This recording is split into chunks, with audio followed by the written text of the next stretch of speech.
Proverbs. Hello, welcome to another episode of Proverbs of the Black Trauma Therapist, where you will learn wisdom and creative ways to deal with mental and social topics such as depression, trauma, grief, anxiety, all of those things. Hello, I am your host, Theresa White, registered drama therapist, board certified trainer, and happy Creative Arts Therapies Week. So today we're going to be talking about drama therapy. And this is not the completeness of drama therapy, but a lot of times when we think about drama therapy, we think about mask work. So I want to talk a little bit about this drama therapy and what is it and how does it relate to trauma therapy. So, yes, you do see trauma therapy in the title. It's not a mistake. I will tell you that as a drama therapist, I have been a drama therapist for the last 7 years, maybe a little bit longer. I have been a clinician, a therapist, period, for almost 2 decades, working with adolescents and adults. I am the owner of In Time Creative Counseling Services, Drama for Change, and Healing is Possible, where we have 2 locations in Indiana and North Carolina. And I also do, of course, drama therapy all over. So wherever we may need the healing arts. I am so excited that it's Creative Arts Therapies Week, and I'm excited to be able to tell you what in the world is drama therapy. Remember that show, Where in the World is Carmen Sandiego? I'm gonna be aging myself, but I get that a lot. What in the world is drama therapy? So I love to start off my introduction when I'm talking about it to ask the question in the room: who has heard about drama therapy? And some people may, well, yeah, I've heard of, yeah, a little bit about it, but I love that most people, well, I like educating people on drama therapy. I'm not happy that people don't know about it just yet. I want everybody to know about it because I believe it is a wonderful, wonderful way to bring healing to all kind of people, to all kind of issues. So I want to tell you, as we are highlighting Creative Arts Therapies Week, drama therapy is one of the creative arts therapies, right? So you have music, you have poetry. We're going to get to that a little bit later in our episode. You have dance and movement therapy, which is a really, really close cousin to drama therapy. Not the same, but really close. Art therapy, of course, which is called creative arts, right? So, as a drama therapist, and as you have seen on my page, my name is the Black Trauma Therapist. And why is that relevant? Especially since this is the month of women's history. It's important for me to highlight that I am the first and I may still be the only registered drama therapist in the state of Indiana. And so I name myself the Black Trauma Therapist. And so that's just following me. I just found myself to be because it's not very many of us of people of color or Black trauma therapists. And so I am excited to be able to bring it, especially to our culture, because we love to move, we love music, we love to dance, we love culture. So I believe it's appropriate, right? Drama therapy. I'm going to tell you that drama therapy is a movement style therapy that uses story to bring the desired goals to action. And the desired goals can be release, it can be change, it can be understanding, it can be awareness, whatever the desired goal is, drama therapy can get you there. And I love that about drama therapy. And even at times people think, well, what if I'm not an actor? I love that. That's a lot of what I hear when people say drama therapy. They automatically think it's about theater or or that it's automatically regarding acting, theater, being on the stage, being in front of people. Absolutely not. It's not about that. You can do that. There are many different styles of drama therapy that does that, like psychodrama. I'm sorry, sociodrama. Sociodrama is like what you see like improv. You you give somebody, a group of people, some ideas, do this, right? Animals in the zoo, right? So you say that, and then the people on the stage improv it. They act it out based on what you stated. And the audience that's watching gives feedback, or they speak to the audience, or they take a social issue, which animals in the zoo may not be a social issue unless you're saying like abused animals in the zoo. A social issue, and they put it to the stage so they can bring awareness to the issue, embody the issue, and also bring some words and understanding and release some tension that the issue may bring up. So sociodrama can be that way, which is it's phenomenal if you've ever been and seen sociodrama. Psychodrama, which is part of drama therapy as well, is the individual, right? It means one. Psychodrama means one person. It's not a drama about your life. I'm sorry. It doesn't have to be one person. It's about your life, about one person. It can use many people, but it's not the group's issue, the community issue. It's about my issue. I'm here to do an act on what I'm dealing with. Maybe I'm dealing with trying to get a new job and I struggle with answering interview questions. I can do a psychodrama, role play, movement, whatever I need to be able to get healing and express that and bring some change and some confidence to that. Again, that's not all that entails drama therapy, but those are things that we can use. So people typically think drama therapy is about acting. So I hear a lot of people say, I'm not an actress, I don't act. Well, I can say yes and no to that, right? Because all of us can probably say somewhere in our lives where we have done this, where somebody does not see the real us. And sometimes it's ourselves too. We can hide from ourselves. That's acting. If I go to work and people talk about code switching or use terms like that, people go in different environments and they don't show a certain side of themselves. They only show a particular part of themselves that they choose to show. And it may not be that I'm pretending, but I am putting on, in this case, an act where so you don't see that other side of me. So we all can be in that place where we can definitely be actors. Now, whether we say, oh, I'm a wonderful actress or I can get an Emmy for it, maybe not in Hollywood standards, but in our lives, if somebody was to find out some of the things that people have hidden or that we hide, I'm saying we because I've definitely been someone wearing a mask as well, putting a smile on and saying, I'm okay, I'm all right, nothing's wrong. And that's not true. While I'm on the inside screaming and hurting and crying.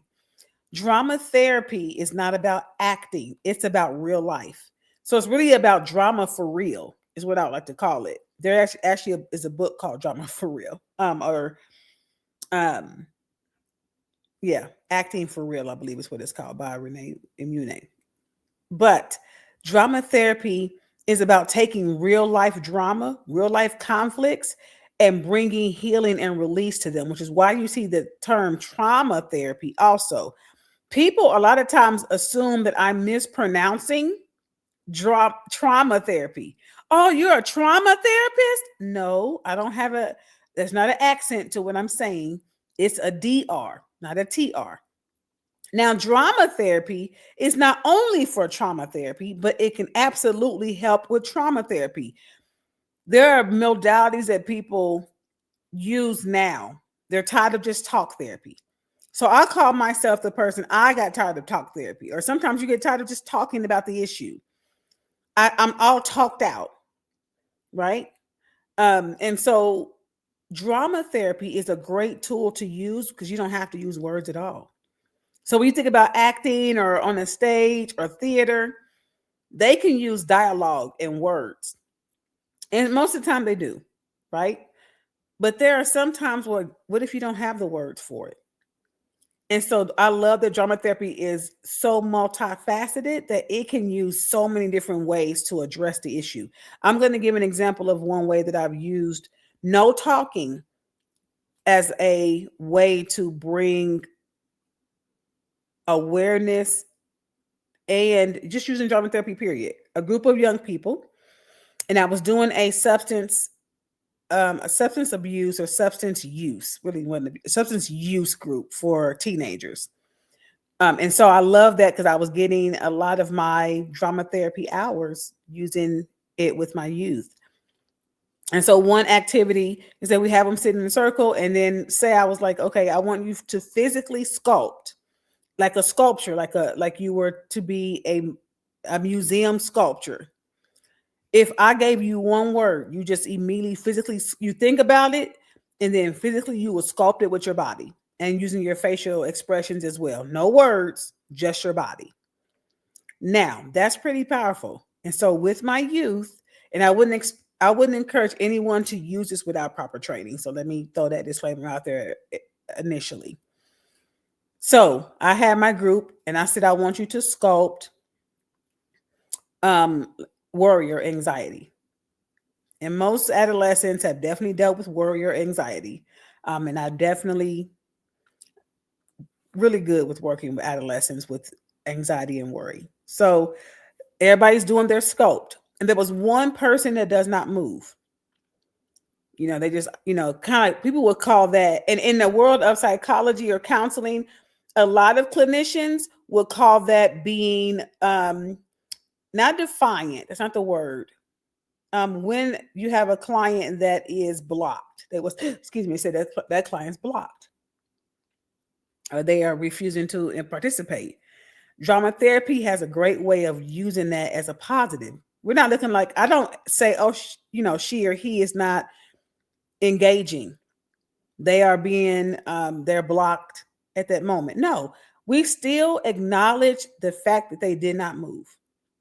So say whoever does their sculpt, they did their sculpt, and this person is, a stone wall at the moment. They got their arms folded, and they didn't move out of that position. Maybe they think, I'm not doing this.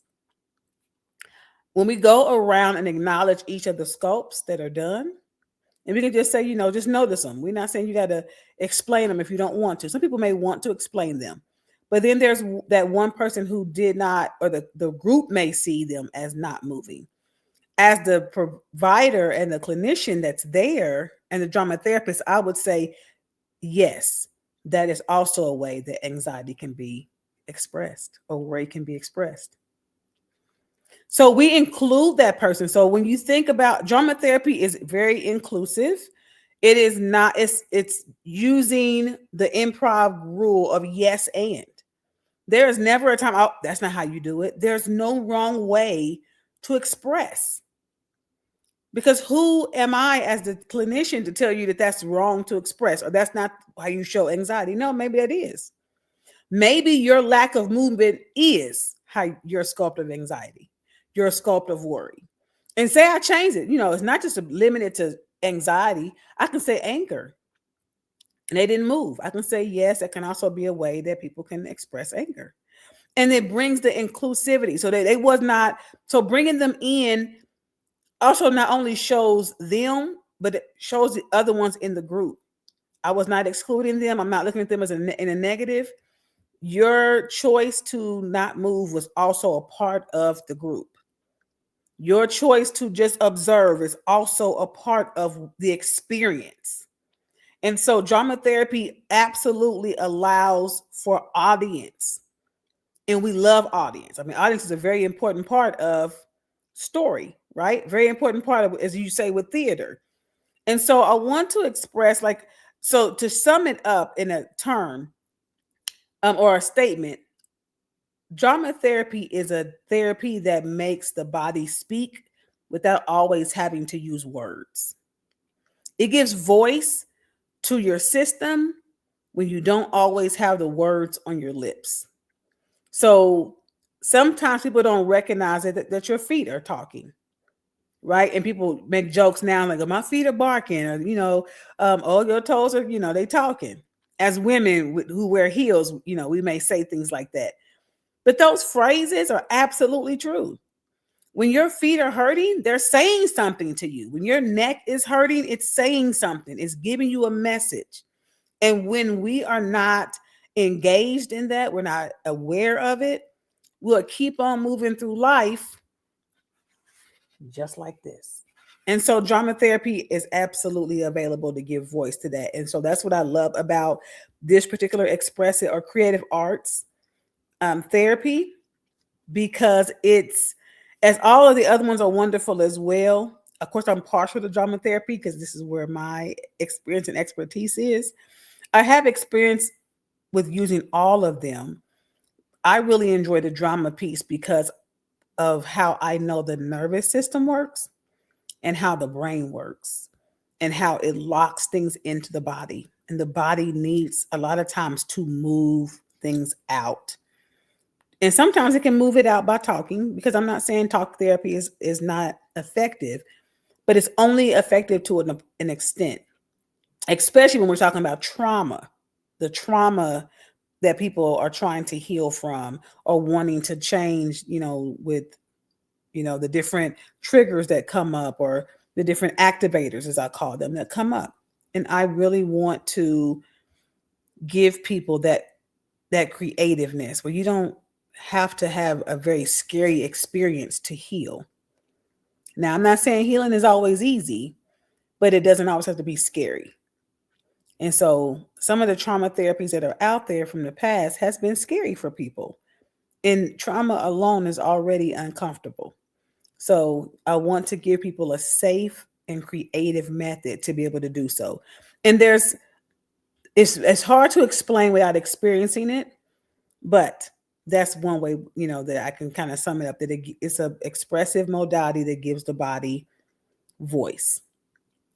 Your system, I say your system, not just your body, but your system voice. And so in a creative way. So say we had this mask, and this is one of my masks that I had that you can draw on, you can make it to whatever. But of course, right now it's blank, right? There is an activity or an image on that I'm going to share this week with regards to creative arts therapies. So follow our Instagram if you're not already on there, where I did a mask activity with adolescents, where we showed how people view them. They decorated on how people view them versus how they see themselves. And to see the contrast between how people view them and how they view themselves was pretty phenomenal. And they actually had a chance to see it for themselves. Because again, this holds as a mirror. When we put what is in our head, the same way people are writing and they're doing, coloring, as we talk about art therapy, people make, color, you get that expressiveness that's in your head out, which is why coloring can be so calming for adults or youth, right?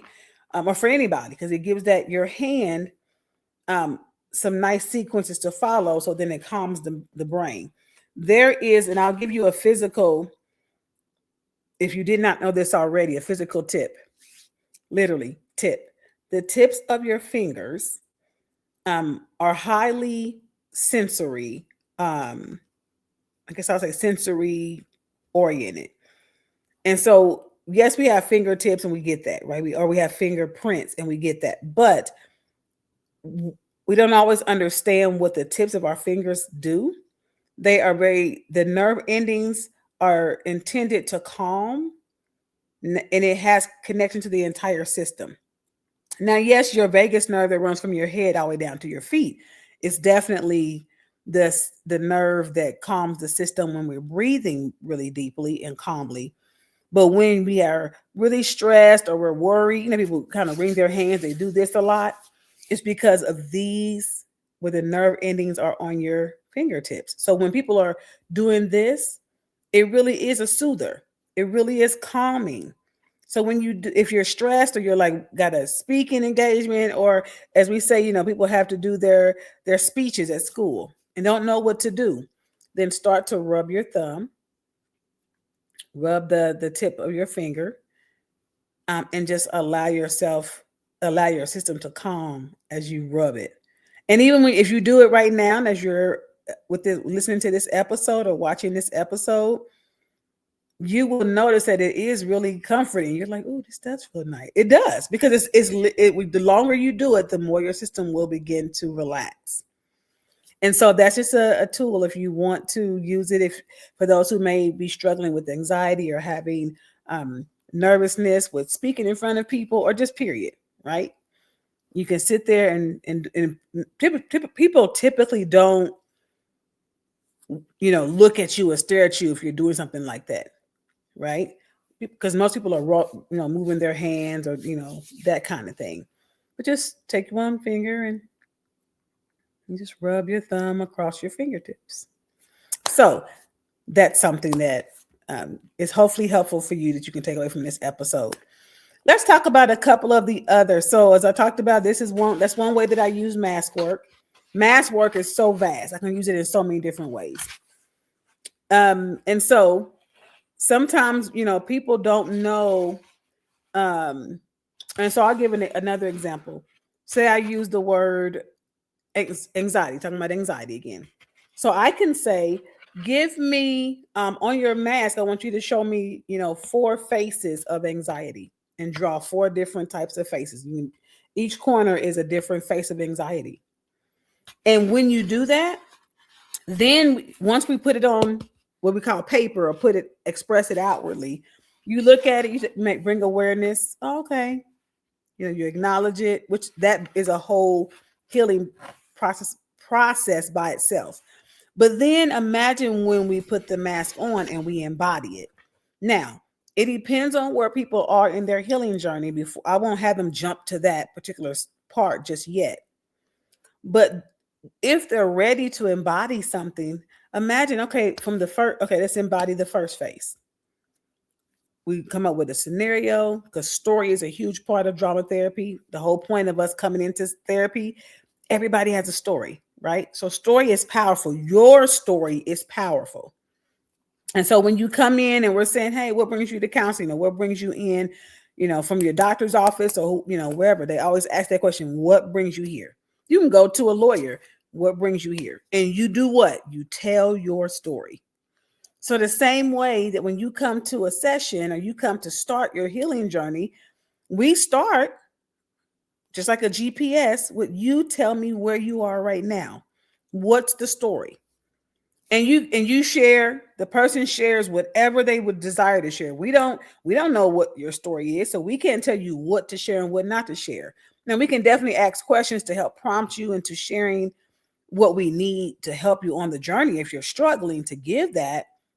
But most people come in with a story, and even if they don't have the words, that's your story, right? That's still part of your story. And so story helps with you being able to heal. And so say somebody gave a story. Okay, so we come up with a story for that first, face of the mask, or the first face of anxiety. And then that person can embody that. And instead of doing it on their own, you have somebody here that's trained in trauma and drama therapy. So I know we're not going to push you further than you need to go, or that you're ready to go to. And I'm also watching to make sure that we are not bringing, as people call it, re-traumatizing. So I know how to be the audience and the therapist at the same time, and allow you to have that healing experience. And it has been, anyone who's ever done drama therapy with me will tell you, 99% of the people will tell you it's been phenomenal. They came in like, I had no idea it was like this. I'm like, yes, I know. It's hard to explain. You have to really, it's almost like God. Well, it is very much, and I'm definitely not, God is on the class by himself. But it's similar to how people talk about God. You can talk about it and I can hear it, and it's like, oh, that's nice. But when I experience it, it's like, oh, this was very different. The word didn't touch what I experienced. And I say that because I don't separate it. I use God in my sessions. As a woman of God, I do not separate the fact that the gift that is flowing through me, the creativeness that flows through me, comes from the ultimate creator himself. So that's why I think it's so phenomenal, because he steps into the space that we're in, and he brings light to issues. He brings healing that I would have never been able to touch with talk therapy alone. So drama therapy is pretty special and phenomenal. If you're interested in it, you can definitely reach out to me. You can go to our website at Drama for a Change with the number 4 or go to our counseling website at intimeccs.com, and that's intimeccs.com. We would love to be able to show you or do a consultation to see if drama therapy is appropriate for you to address trauma or whatever other issue that you may be wanting to bring, or whatever other part of the story of your life, your story. So if there's a part of your story you want to heal or that you want to work on, then we're here for that. I want to talk to you a little bit about what drama therapy, the difference between that and theater. And I'm going to be reading from Drama and the Adolescent Journey by Linda Nelson and Linnell Finnerman. Linnell Finnerman was one of my teachers as a drama therapist, and she taught my class that I took for adolescents. And so this book is pretty great. You probably can't see it because, yeah. But it says drama is very, sorry, let me read that again. Drama by its very nature is communication between participants, right? Even if it's just, I'm sitting here quiet and I'm observing, we're communicating, right? Theater is communication between performers and an audience. And let me explain the difference between that. So again, I can go to a play or to a movie, I sit there and I watch it. The person that's watching it may never, and majority of us has never talked to the actors, has never talked about what the movie did for us, whether we liked it, didn't like it, why we liked it, didn't like it. But drama therapy, I'm participating in your session, even as the clinician, as you are, we're doing the mask. I'm participating by giving the prompt or by witnessing what you're doing. And then when we talk about it, which we call that in therapy processing it, when we get the flow of what it brought up for you, I get to participate in that. I get to hear your story. I get to hear the change, the movement, the shift that took place during this activity, which is what therapy really is about in the first place. It's about the shift and the process and being able to participate in someone else's healing journey. And it's pretty phenomenal. So as we talk about the other modalities, art therapy, right? So art is an intentional use of art to be able to bring healing.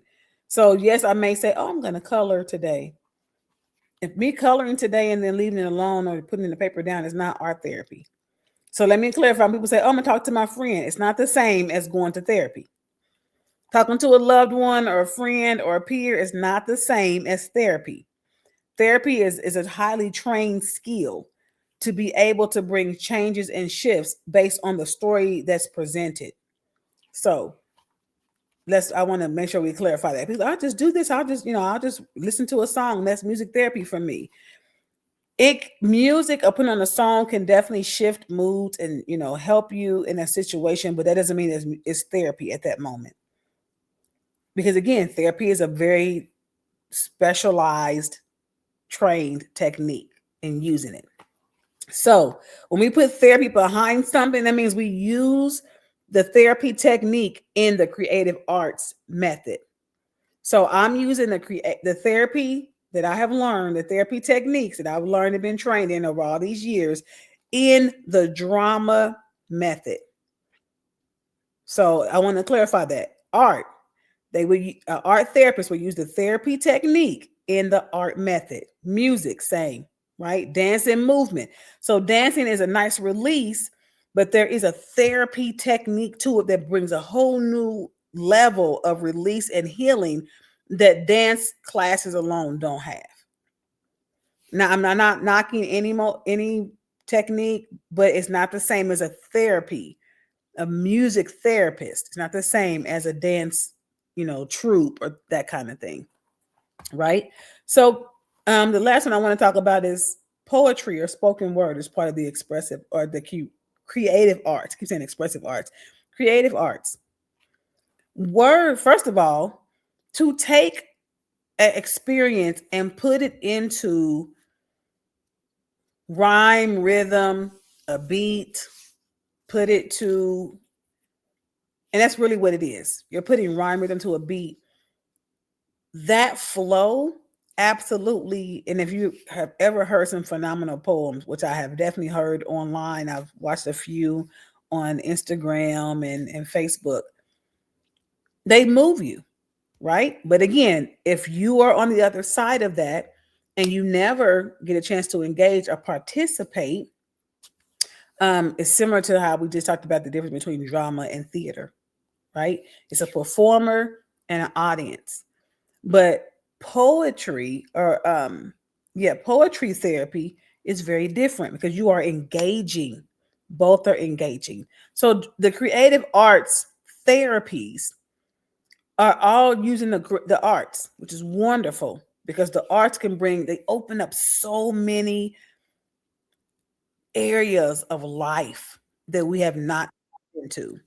And so this week, you're going to see on our pages, whether you are following us, hopefully you're following us everywhere on YouTube, Instagram. Hopefully you're following us on on Facebook, on all the social media sites, so that you can be able to see how we're going to celebrate the creative arts. Each day, I'm going to do a different topic or different creative arts, and I'll show you a little bit about how someone can use this in a therapeutic way. So we're going to have, and not necessarily, I'm not going to take you to therapy, but I will give a short 1 or 2 minute activity that you can do to be able to release some tension, bring some joy, whatever, the goal is for that particular activity. So, happy Creative Arts Therapies Week. I hope you learned something about drama therapy that you did not know before. I want to share one last thing, activity. This, and you may not, it's a piece of paper. I'm going to describe it. If I put it up before the camera, you won't be able to see it. But it is called a social atom.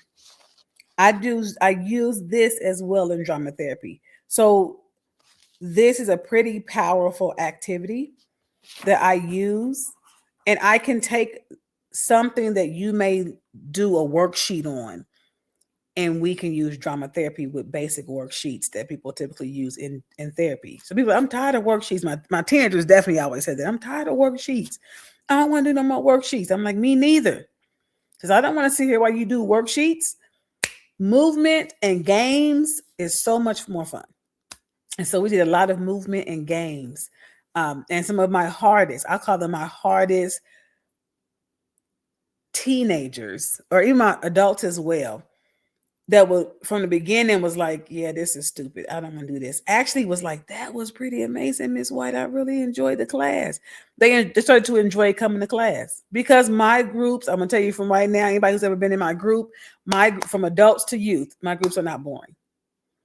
My sessions are not boring because I don't like boredom, right? Like I'm a creative woman. I love creativity. It's my gift. It's one of my gifts. It's my gift to others. It's a gift that I have to give to others. It was given to me and I give it to others. And so I would love to be able to come to your job or do a lunch and learn or any way to be able to teach or to show others how drama therapy can be so powerful and helpful in your healing journey. So again, if you're looking for a different style, you're tired of the same old, then you can definitely reach out to me. And I definitely would be willing to do a consultation to see if this is this type of therapy that would be helpful for you. Or if you are an agency or a company and you're looking for a different training that just people are bored with the same old, just sitting there talking, right? Then we can do some creative arts activities to help drive home the point, the policies, or whatever the topic is, that we can bring wellness to your agency, to your staff.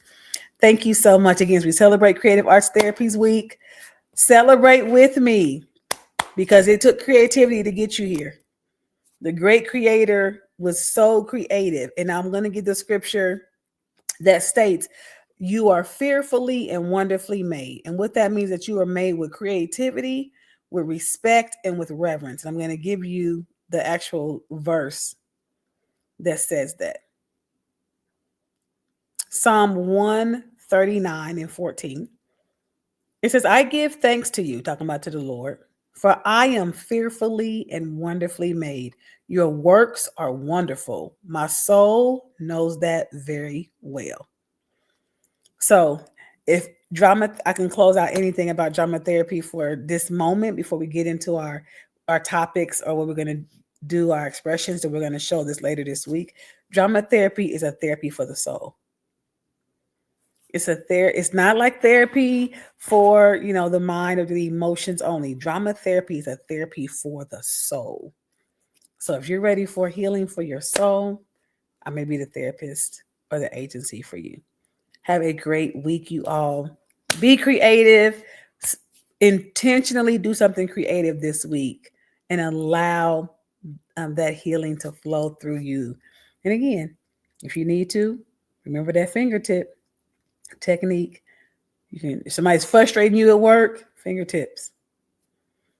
Instead of balling up your fists, fingertips. Especially your thumbs, particularly your thumbs. So kind of like that first finger and that fingertip. Yes. So again, my name is Theresa White, registered drama therapist, board certified trainer, addiction counselor, licensed clinical mental health counselor. Thank you so much for listening to another episode of about drama therapy, but Proverbs of the Black Drama Therapist. Have a blessed and beautiful week, you all, and we will see you on our next episode.